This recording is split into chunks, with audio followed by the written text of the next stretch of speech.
being normal is vastly overrated. Ida is cool and loose is a whole mood. Hey everyone, welcome to AnimePuffz. I'm your host Wiley, and today I'm going to be talking about Owl House.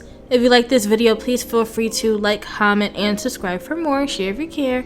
Let's get to it. Follow me on socials. Let's go. So, quite a few of you have been asking me to watch and talk about Owl House, and I did. And I decided to provide you guys with my initial thoughts. Ultimately, I find Owl House very interesting. I think that Luz and Ida are both compelling characters, so I am invested in both of them. I just think Owl House is a really cute show with cute lore. And y'all know me, I'm weird, so I'm into witches and zombies and werewolves and all that crazy stuff. So Owl House is right up my alley. So I'm mostly going to be talking about the first episode, which is a lion witch and a warden. So ultimately, this episode was very lighthearted and fun and whimsical, but at the same time, it was kind of deep. This episode did an amazing job of introducing heavy topics in such a lighthearted way. I was totally here for it. I blinked and the episode was over. So we open up the episode with Luz. She is a weird kid who is into just strange things. She's into a lot of like mythology and lore. Luz loves spiders and witches, and she loves dramatics, so she's weird. And she ends up getting sent to the principal so often to the point where her mother ends up sending her out to camp. Luz is supposed to go to camp for 3 months to basically get her act together and to make some friends, because since Luz is so out there, she doesn't make friends easily. Luz is strange, but at the end of the day, she's not hurting anyone, so it's kind of sad that she didn't have friends. But I'm kind of happy that she's content with being alone, like she loves herself, so that's great. But I did find it alarming that she got sent away to a camp as some sort of like punishment just for being who she is. That's really sad. So on Luz's way to camp, she ends up being transported into another world, which we eventually learn is the Boiling Isles. We also learn in the world of Owl House, myths in Luz's world are based on pieces of the Boiling Isles leaking into Luz's world.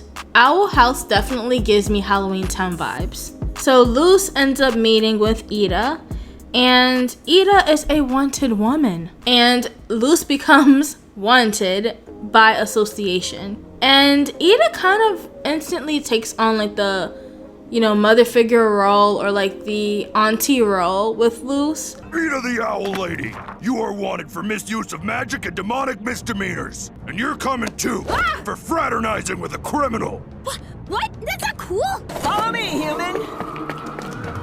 This is crazy. If I die here, my mom's gonna kill me!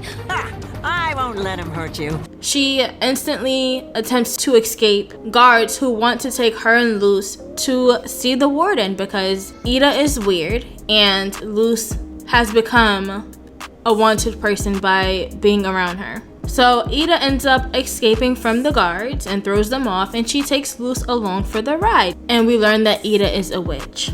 So Ida ends up taking Luz back to her home, which is the Owl House, and promises to help Luz get back to her home if Luz agrees to help Ida and her friend King find King's crown at the warden's conformatorium. And of course, Luz agrees.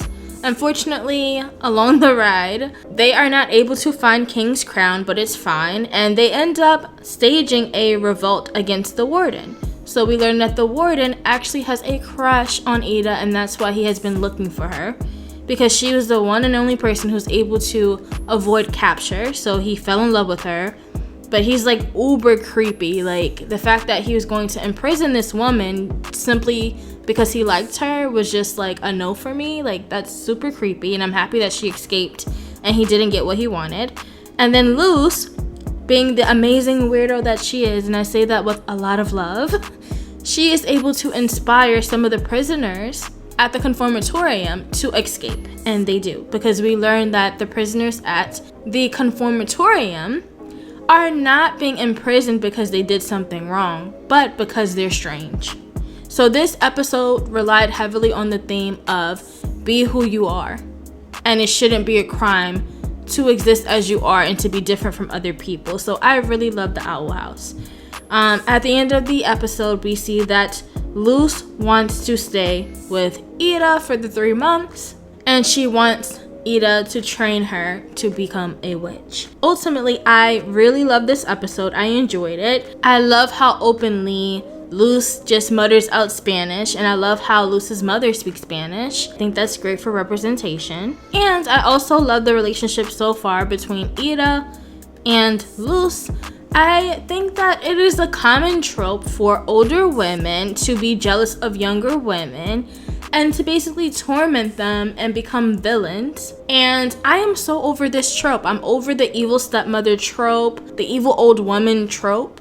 I'm happy that Ida is beautiful, she's vibrant, and she's basically taking Luz under her wing. So we need more stories like this. Like, teenage years are a crucial time for women, and I think it will be much easier if we had more strong women being a good role model for younger girls, as opposed to older women always being shown as being jealous and wanting to attack younger women. So I think this is great for representation. Ultimately, I really do like this show. Y'all recommended Owl House, Amphibia, and Gravity Falls together. Personally, I like Owl House the best out of the 3. I think each show is kind of unique in its own way, and each show is cute. So please let me know what you think. Do you think that Ida will remain a positive figure to Luz? Do you think that eventually they will switch up and make Ida a villain? And do you think that there's hope for Luz to become a witch? Let me know. Thank you all so much for watching. Please follow me on all socials. I'm primarily on Instagram and TikTok, so please check me out over there. Thank you all so much for watching. Bye-bye. Bye, y'all.